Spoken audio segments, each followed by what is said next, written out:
good morning, and I'm excited to have the opportunity to be able to share with everybody my concept for Mindset Monday. And the idea is we want to spend about 10 or 15 minutes every single week, kind of setting the tone and building out the right, not just direction for where we want ourselves mentally to go, but also just where we want to go with our strategy. And we can't execute, we can't move into strategy without having, of course, the proper mindset. So in today's conversation, if you will, topic, it's really about making sure that we as candidates stop showing up as a candidate trying to be picked, and we start interviewing and communicating like we're controlling and leading the conversation. And that's really what we're going to talk about. And when I was thinking through how this could look or how this should be shaped, it reminds me an awful lot of whenever you decide that you're going to go on a road trip. And if you're going to go on a road trip as a job seeker, you will just show up to interviews like passengers, where you're sitting in that back seat, right? And you're not thinking through what the direction was. You didn't think about, what was the right mapping? What is a shorter route? Is it a time situation? What is it, a mileage situation? What was your goals before you sat in that back seat? Whereas if you're the driver, you think of it all. You've planned it out. You've mapped the situation. You know where you want to go ahead of time. You're not just taking direction. No. You're leading and you're moving forward because you know the destination and you're working hard to make that experience the best it possibly can be, not just for yourself, but every passenger that gets inside of that car with you. So when I started to really work through that idea and kind of put that through in how we could use this, I wanted to do some research. I wanted to make sure that it made sense, right? And so 92% of all hiring leaders, and this came from a LinkedIn study, 92% of all hiring managers say that soft skills are as important, if not more important than the hard skills. So what I love about this is, we work so hard, and Tina does such a good job of preparing your marketing materials and ensuring that your resume is not just in the right shape and the right formatting, but it's telling that story. But this is the unlock, those soft skills, so that story can be truly told efficiently and well, right? And it doesn't matter where you go and research and dig in, you'll find those exact same results that inside of it. I know Harvard did a study review, and I'll throw this one at you too, where it showed that candidates that projected leadership principles were 58% more likely to be advanced into the next round. That even goes into the principles of the recruiter screening. So we got to make sure that we're doing that correctly, right? We got to make sure that we're setting ourselves up for proper overall, not just direction, but we have to make sure that we're using the right principles and framework. So let me share just a couple of those with you real quickly. And I know I normally live in a space of threes, but I'm actually going to give you something that's actually set in fours. And that's because one of them is just really all prep, and then the rest are really, truly execution. So the first is you want to be able to vision cast, and I'll get into that a little bit more. You want to have strategic framing. You want to make sure you have influence through proper clarity. And then you want to make sure that you have an ownership mindset. So the idea here is that when you walk into that room and you want to cast a vision, this is important when you think through how you describe where you've been, where you currently are, and of course, where you're going. The idea here is you want to make sure that when you have a challenge or there's a difficult moment in your career, that you're showing how it has led you to where the next steps are inside of that actual job that you're applying for. Through that company, how you support that hiring leader, how you will support the team, how you're going to use the skills and the training to do that.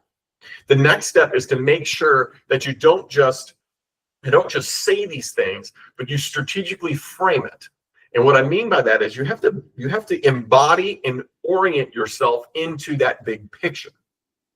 If you want a good tool to do this, there's reflection, discovery, and execution. I know I say that one a lot, but that's because if you do this daily, or even when you find yourself in a struggle point in your career or in a hard spot where maybe you're struggling, maybe there was another redirection, if you just take that pause and you reflect backwards, or if you're preparing for an interview and you can't get the right words, pause and go into that reflection point go into the discovery of how you can articulate it better. And if you want additional resources here, please reach out to me. I'll make sure you have it all. It's in the resource library, but I can also get it to you. If you do not have access to that, let me know. It's extremely important that you at least understand these concepts, because if you can't do that, then you can't execute. And the execution point is extremely important, because that is the influence through clarity, right? If you can't recognize how you want to work through your actual moments, your moments of difficulty, then you can never provide clarity in an interview space. So in other words, if you are sitting there giving a conversation about bullet point that was from 10 years ago, and you can't connect that dot to the proper leader, and then you can't share how that proper leader influenced you then as a leader, right? And then from that leadership moment, you can't articulate then how that helped you grow as a person and as an individual employee, then it's gonna be really hard to cast the vision of how you're going to do that inside of your next role and how you're going to support that next leader. If you have good, clear structure, short narratives, and very decisive language, right, then that will give you that clarity to that individual and hand it over to them. This is also important that you understand the mindset here. You want to make sure that when you speak that you already understand the outcomes that are coming. You're not waiting for them to guide you in this. You're not waiting for someone else to tell you. No, you are giving them very clear direction of how exactly it's going to work. That does not mean you come across as arrogant. That's not mean you come across as rude. No, you are giving clarity because you are, again, using structure. You have short narratives, you have decisive language, and that's going to be able to give you the conviction in your voice, the posture. We talk a lot about posture, and how you enter into a conversation is so important. And so I want to take a minute, okay? And I want you to we're going to talk about a couple different interview questions that you might face at one time. And I want you to think through it, whether you're an individual contributor or whether you're a leader, this can be, you can reword this in any way that you like, right? And I want you just to, and we don't have to all answer out loud, but we're going to practice this in this call for just a second. And we're going to go through a reflection, discovery, and execution. And I want everybody just to use this moment to give them a chance to, again, put together what we're talking about. And so I'm going to ask the question now, and I want you just to take a minute to do that. And the question is this. Tell me about a time when you led through change. Tell me about a time you led through change. Now take that 30 seconds and think about how you would answer that question.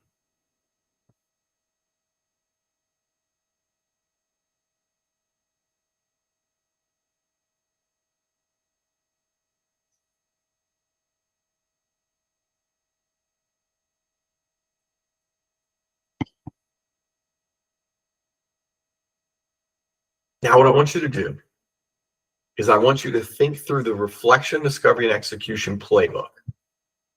And I want you to think through, did you cast vision with your answer? Did you show through clarity, through decisive language in your mind, why you're the best proper candidate and how you could tell that story?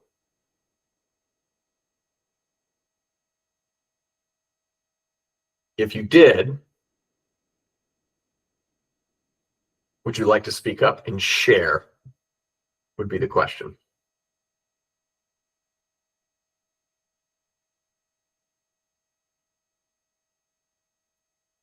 No? Oh, I think Courtney, you're on mute. I think Jamie is talking, but she's muted. Oh, she tossed it to Jamie. No, I was talking. I didn't realize I was muted. I may not have gotten through the vision as to why I'm a leader until the middle, because I feel like sometimes you definitely need to set the stage.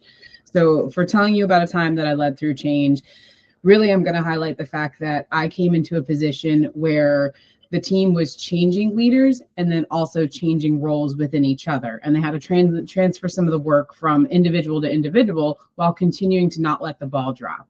So my focus was to get to know these particular individuals and what their body of work was, while setting up a structure for them to hand off their work to their peer that would be seamless. Have them start to join calls, have them start to document work, and really just have that foundation of conversation, because they may not have been working with each other as inclusively. As that went through and I was doing my touch points with these individuals, I then opened them up to think about the possibility to continue that relationship, so then they can start solution selling through all of their possibilities. And then that opened up for us to then begin a new development for how we were going to do our campaigns to hit the market a little bit better. So not only were they working through their personal transition, they were learning how to work with other people, as well as how they were going to go into the next phase of what I wanted them to do, is to be better campaign leaders. That's good. And so the one thing that I really enjoyed about that is you went backwards a little bit in your story, right? And then you told it forward. Is there any part of that where you feel as if you could have been more assertive and maybe more directive in the way that you're casting that vision forward? And if so, what would that be? Maybe lay out that the change was already determined before I came there. So I really had to lean into identifying who my team was, who they were, and how this change was going to affect them, so that I could build that structure moving forward. That's awesome. And I think what you're doing there is exactly one of the key pieces that I think is so important, right? Leaders don't answer questions, they direct the conversation. Right? If you interview like a leader, you're never going to tell the perfect story. You don't want a perfect story, right? Leaders fail all the time. This is something extremely important. Confidence doesn't come from always being right. Confidence comes from experience, right? It's about showing up with that clarity because you did it, which is what I heard from you, right? You took ownership of the fact that this was going to be challenging, it was going to be difficult, right? And then you created a direction for everybody to go. Right? So you really did do the three things that were so special. Now you are graduated from this, so I would expect. Hey, listen, everybody needs a refresher. Yeah, I wouldn't expect anything back in. Yeah, and then the other piece of this that I think was really great, right, is you went backwards. I think the past is always important that you share it. I think the only thing that I would, and again, this is not an interview setting, but just so that everyone hears this, you always want to use all three senses when you get a chance to answer a question in an interview. And I want to make sure this is very, very clear for everyone, particularly in the world of digital, right? So when we're thinking about having the right mindset, having the right abilities, and thinking through the right strategy, don't lose out on making them move and feel it, right? So if you're on a video screen like this, and something that very clearly we could do, I could say, hey, take 2 minutes real quick and write this down. And then everyone's going to find a pen, they're going to grab a piece of paper, and then whatever I tell you to write down, right, the chances of that becoming the 10% that you remember goes up exponentially, correct? Right? Because now you're not only hearing it, auditory, right? You're visually then going to see it as you write it, right? Then your tactile touch feel doing it. So in an interview, very simply, you're going to go back and say, hey, if you look at my resume, and if you go to 5 years ago when I was at the San Francisco Cup Company, right? And you see that actually 2 bullet points down, this was the challenge that we had. Now, what most individual people will do, it's natural reaction, is they're going to circle, they're going to highlight, they're going to star, they're going to physically do something to that point. That then means if you hammer it home like we know you will, because you're going to be short, decisive, you're going to be correct in your answer, you're going to show that vision, then that means in this space when you step away, when you're out of the room, when it's just the hiring committee together and they're comparing you and one other person and it's tight, right? That moment hopefully is the moment that gives you the percentage or points more to win. That's the difference sometimes in a tight market like this. If you are losing at the end, if you're getting to that 3rd, 4th round and you're losing out to another candidate, it could be you haven't cast the right vision and haven't made it part of their 10% memory. This is one of the toughest things about interviewing, is that you're competing against people with all kinds of different backgrounds. How do you use those soft skills to last forever in their minds? This is how you do one way. And you can do it in multiple different ways, and we can practice that more, okay? But I want to give you one more, a couple different pieces here, right? Whenever there is if you ever getting any feedback or you talk to anyone, you can always hear things like this, and that is if your vision is misaligned, you didn't match their world, you didn't quite connect it, right? You'll hear them make comments Like the candidate nailed the technical questions, but I didn't quite get the direction where you were going to lead or the direction that you wanted to go, right? The panel might come back and say something like they're qualified but not a visionary, right? And this can even be in an individual contributor role, right? At the world that we're competing in now, you're not competing against everybody at the exact same level. There are people moving in and out of different industries because everyone's competing right now for these roles, right? It is definitely not an employee market. It is an employer market, right? So we have to understand that's very clear. Now, if you want to come through with quality executive presence and you just lose because somebody knew somebody or something like that, if they mention something like you had structured answers, you weren't rushed, you never ended your overall conversation with here's how I would approach it in that environment, right? But you were truly leaning in, saying, in your space, I see us executing this. Inclusive language, directing it into the world, right? That is how you want to close that when it comes to that. So, all right, I'm going to wrap us with this because I think it's extremely important in this. And I have read Stephen Covey's books one too many times. I love John Maxwell. I do my daily reader. So if you guys need some of these different resources, please, I will be more than happy to point you in that right direction. But in the 7 habits of highly effective people, right? One of the biggest habits, habit number 2 is, right, you want to begin with the end in mind. You want to understand what you're trying to tell from your answer because you have an end point. And what we teach around that is we teach the idea that you should know what the question you're going to answer off of your answer is. And if you haven't joined some of the classes around that, I highly recommend you do. We can work deeper in that. Or if you really are excited about it, let's do some one-on-ones. We can navigate through that in a one-on-one and work through some of those examples directly, right? But as I wrap this up, I want to leave you with the idea of this, okay? You're putting in the work. Whether you're blunt force working right now on blind apply, whether you're working really hard on your actual navigation through your networking, no matter where you are in your current journey, if you're not taking a pause and thinking about the positive stories that you're creating for yourself, and you're not taking the moment to see how these interactions, the hard work you're putting in right now doesn't directly lead back to share your story and your authentic truth that you've been working on for the last 5 years, 10 years, or 20 years in your career, then you're missing opportunity to work on proper interview skills and techniques. The right mindset always comes because of the practice, never because of the moment. So if you are networking, this is an example of interview. If you are taking screening interviews, this is an exact example of what you should say to the hiring manager. And as we talk to the hiring manager, it should be an exact example of how you'd want to communicate within a panel. And if any of this seems awkward, it doesn't seem true to you, you don't understand it, then we need to have a conversation about how you can utilize these tactics and these skills so you can practice. You are doing the work.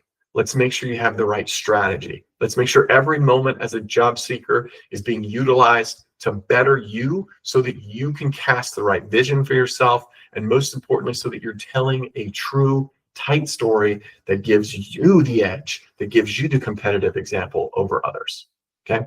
I hope you take this information, you practice on it this week, and most importantly, if you have questions, reach out, let's get involved, let's do this together. As job seekers, this is the #1 thing that we need to do, which is community and conversation and working through these pieces together so that when we do get our chance, it's the highest percentage chance that we have so that we can't just get 1 offer or 2 offers or 3 offers, but most importantly, they are the right offers and we find the right job.